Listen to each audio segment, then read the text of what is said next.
ভাই ধান কাটবেন দেখছেন, এই ধান কেন তাও প্রত্যেক ধান আবার পাই মাছ পুরে মাছ যাবে না, ধান যেহেতু পড়ি গেছে সম্পূর্ণ ধানত মাছ যাবে।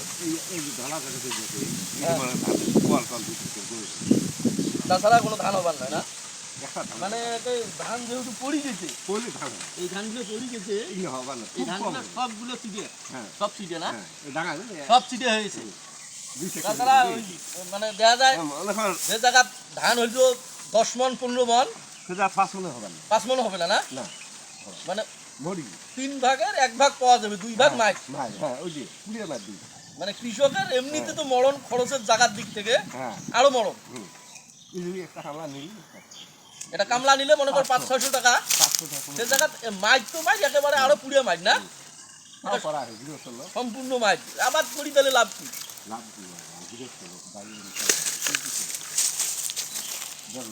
তাহলে তো পড়াই লাগে। হ্যাঁ, তা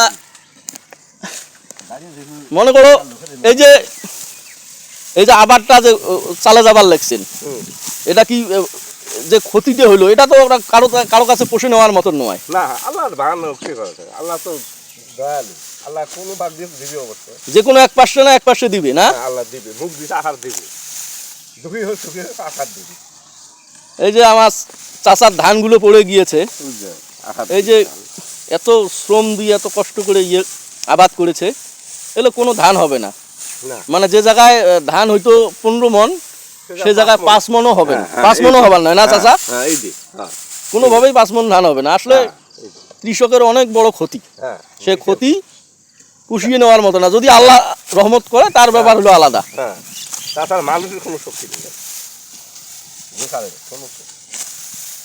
সম্পূর্ণ ধানটা পড়ে গিয়েছে বাতাসে, সার পানি কত কি, কত শ্রম, ওষুধ দিচ্ছেন না, ওষুধ দেন নাই চাচা?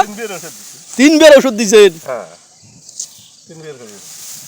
আসলে মানুষ আবাদের লাভটাই দেখে, কত বড় ঘাটতি, কত বড় ক্ষতি, এটা কখনো কেউ দেখে না।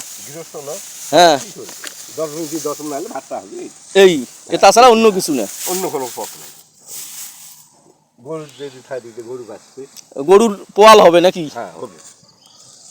এই এতটুকু। হ্যাঁ, তাই মনে করো যে মতো 10 দিন হলে সে ফল 2 দিনে খাই।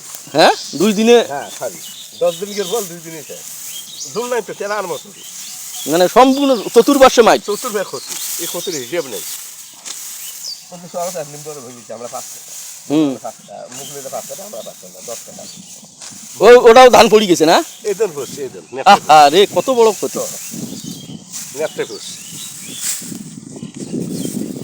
যাক, চাচার সাথে কথা বলে খুব ভালো লাগলো।